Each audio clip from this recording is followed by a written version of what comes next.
সন্দেশখালীর ঘটনা নিয়ে সিজিওতে ইডির দপ্তরে পৌঁছেছেন পুলিশ কর্তা। যে খবর আমরা পাচ্ছি, ইডির দপ্তরে বসিরহাট জেলা পুলিশের ডিএসপি ইডির অভিযোগের বিষয়ে বয়ান রেকর্ড করতে সিজিওতেই বসিরহাট জেলা পুলিশ কর্তা, এমনটাই খবর।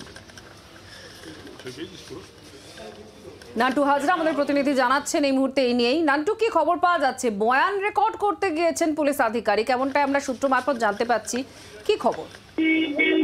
দেখো, তোমাকে জানিয়ে রাখি যে সন্দেশখালীতে ইডি আধিকারিকরা যখন তল্লাশি দিতে যায় সে শাহজাহানের বাড়িতে, সেই সময় যে ঘটনা ঘটেছিল রীতিমতো ধুন্ধুমার একটি পরিস্থিতি। সেখানে ইডি আধিকারিকদের মাথা ফাটে, গাড়ি ভাঙচুর হয়, সিআরপিএফ যারা জওয়ান ছিলেন তাদের উপরে হামলা হয়।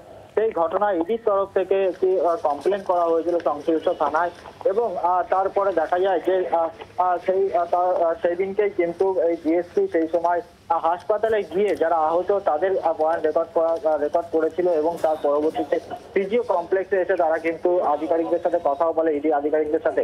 আজ সকালে দেখা যায় যে বসিরহাট জেলা পুলিশের ডিএসপি এবং তারা কিন্তু ইডি দপ্তরে এলেন, এবং যেটা আমরা সূত্র মারফত জানতে পারছি যে ইডির তরফ থেকে সেইখানে যে অভিযোগ জানানো হয়েছিল, এফআইআর করা হয়েছিল, সেই এফআইআর এর ভিত্তিতে আজকে কিন্তু সেই বিষয় তদন্ত করতে ইডি দপ্তরে আসা, এবং তারা কিন্তু বসিরহাট জেলা পুলিশের তরফ থেকে ক্যামেরাও নিয়ে আসা হয়েছে। যেটা আমরা সূত্র মারফত জানতে পারছি যে যে অভিযোগ করেছিলেন তার বয়ান কিন্তু আজকে রেকর্ড করা হতে পারে, এমনটাই পুলিশ সূত্রে আমরা জানতে পারছি। এবং এই মুহূর্তে ইডি দপ্তরে কিন্তু এই ডিএসপি সুনন্দা গোস্বামী এবং তদন্তকারী অফিসাররা তারা কিন্তু রয়েছেন, এবং সেই বয়ান কিন্তু ইতিমধ্যেই রেকর্ড করতে তারা কিন্তু ইডি দপ্তরে পৌঁছেছেন। তবে আমরা ইডি সূত্রে জানতে পারছি তারা যে এফআইআর করেছিল সেই এফআইআর কপি কিন্তু এখনো পর্যন্ত ইডি আধিকারিকদের হাতে দেওয়া হয়নি এবং তারা পাননি, এবং তার পাশাপাশি এই ঘটনায় এখনো পর্যন্ত কিন্তু কাউকে গ্রেফতার করা হয়নি। সেক্ষেত্রে দাঁড়িয়ে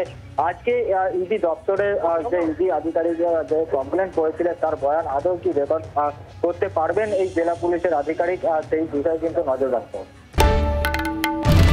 বাংলার আওয়াজ, বাঙালির আবেগ, জি 24 ঘন্টা।